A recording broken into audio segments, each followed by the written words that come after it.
Hi மக்களே, ஏலகிரி மலையில் உள்ள அத்தானூர் கிராமத்தில் மலை மேலே ஒரு சின்ன முருகன் கோவில் இருக்குது. அங்கே தான் இப்போ வந்திருக்கோம். உள்ளே போனதுமே ரைட் சைடு என்ட்ரன்ஸ்லேயே கடோகச்சம் சிலையை வச்சுருக்கிறாங்க. அவர் யாருன்னா அரக்கிக்கும் அரக்கியான இடும்பிக்கும் பீமனுக்கும் பிறந்தவர் தான் இவர் சிலையை இங்கே எதுக்கு வச்சுருக்காங்கன்னு தெரியல. உங்களுக்கு தெரிஞ்சால் கமெண்டில் சொல்லுங்கள். இந்த கோவில் ரொம்ப தூரம்லாம் கிடையாது, பக்கத்துலேயே தான் இருக்குது. யார் வேணாலும் சீக்கிரமாக போயிட்டு வரலாம். வயசானவங்க அவ்வளோ தூரம் போகணுமேன்னு கஷ்டம்லாம் பட வேண்டாம். ஸ்டெப்ஸுமே கிட்ட தான் இருந்துச்சு, நல்லா இருக்குது போகிறதுக்கு, கால்லாம் வலிக்கலை. ரைட் சைடும் லெஃப்ட் சைடும் நிறைய கல்வெட்டுகளை பதிச்சு வச்சுருக்குறாங்க. என்னடான்னு கிட்ட போய் பார்த்தா 90s 80s இந்த கோவில் கட்டுறதுக்காக டொனேஷன் மாதிரி கொடுத்துருக்குறாங்க. 101, 51, 501 அவங்களுடைய நேமெல்லாம் இதில் பதிச்சு வச்சுருக்குறாங்க.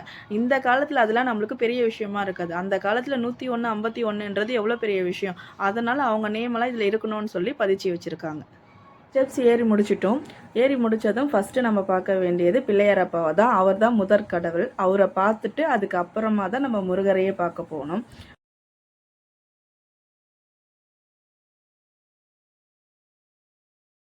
அப்படியே மலை மேலே ஏறியாச்சு. ஏறினதுமே ரைட் சைடில் முருகனும் வள்ளியும் குறவன் குறத்தி வேஷத்தில் சிலையாக செஞ்சு வச்சுட்டு இருந்தாங்க. அது பார்க்குறதுக்கே அழகாக இருந்துச்சு. இந்த மாதிரி குறவன் குறத்தியாக இருக்கிறது இந்த கோவிலில் மட்டும்தான் இருக்குது. இங்கே மட்டும்தான் இதை பார்க்க முடியும். வேறு எங்கேயும் இந்த மாதிரி சிலை இல்லை. முருகர் வேட்டையாடுறதுக்காக இந்த காட்டுக்கு வந்தப்போ வள்ளியை குறத்தியாக இருந்து கல்யாணம் பண்ணிக்கிட்டாரு அப்படின்னு சொல்லி இந்த கோவில் தான். ஆனால் அவ்வளோ அழகாக மெயின்டைன் பண்ணியிருக்கிறாங்க. ரொம்ப நீட்டாக இருந்துச்சு கோவில். முருகரையுமே அவ்வளோ சூப்பராக அலங்கரித்து வச்சுட்டு இருந்தாங்க. விபூதியாலே அலங்கரிச்சிருந்தாங்க, நல்லா இருந்துச்சு.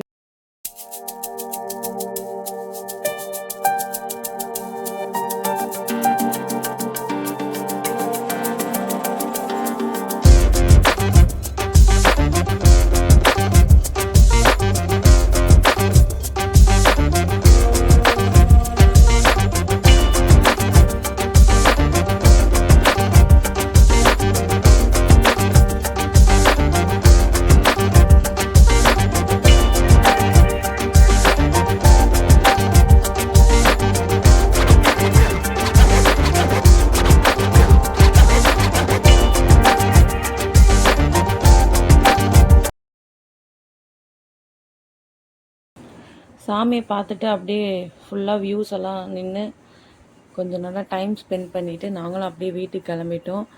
இந்த வீடியோஸ் உங்களுக்கு பிடிச்சிருந்தா மறக்காமல் லைக் பண்ணுங்கள், சப்ஸ்கிரைப் பண்ணுங்கள். உங்களுக்கு எந்த மாதிரி வீடியோஸ் அப்லோட் பண்ணணுன்னு மறக்காமல் கமெண்ட்டில் சொல்லுங்கள். நாங்கள் அந்த மாதிரி வீடியோஸ் அப்லோட் பண்ண ட்ரை பண்ணுறோம்.